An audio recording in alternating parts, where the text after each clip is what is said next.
अरे दिल लेके जा रहे हो, ओहो अरे कैसे जियोगे हम। ए संतोष बाबू कहीं लच्छे करने छे हम 5 टका मोरा दिल दे दिला। अरे दिल लेके जा रहे हो कैसे जियोगे हम।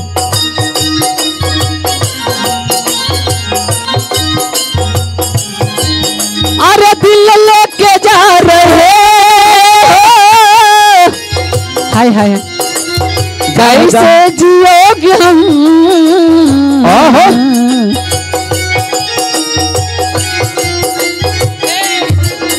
अरे दिल लेके जा रहे हो कैसे जियोगे हम। हाय हाय हाय हाय। और क्या क्या जब याद रुक रुक रुक केले अब रे परफुल बाबू हमरा यारल छु। प्रफुल्ल बाबू ने रहल हक लेकिन आलो ने भीतरे ढुकी गेलो ये ने तब ए हमरा बुझे छ निकालल गेलो छ। निकालल गेला छु। जब याद तेरी आएगी आई अरे रो रो मरेंगे हम। जब याद तेरी आएगी रो रो मरेंगे हम। जब याद तेरी आएगी रो रो मरेंगे।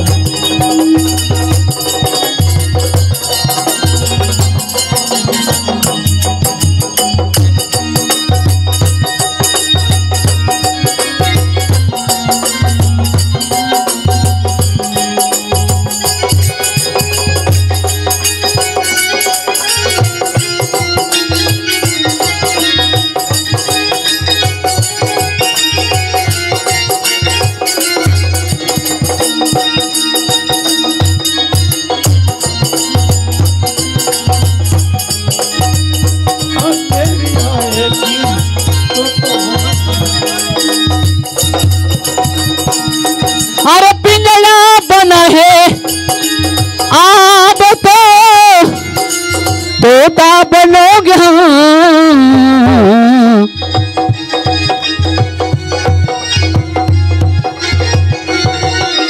पिंजड़ा बना है आप तो तोता बनोगे हम।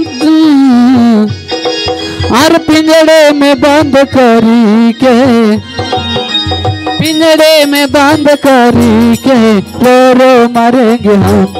जब याद तेरी आएगी रो रो मरेंगे हम।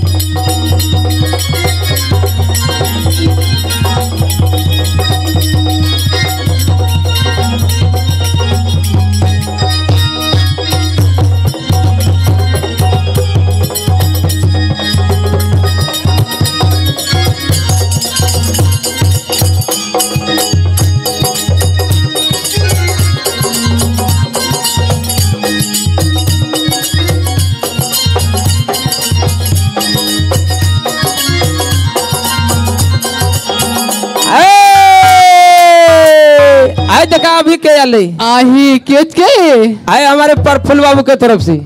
आए आए प्रफुल्ल बाबू है यानी गिरपति महोदय के तरफ से। देखला गिरपति महोदय की ओर से नहीं प्रफुल्ल बाबू।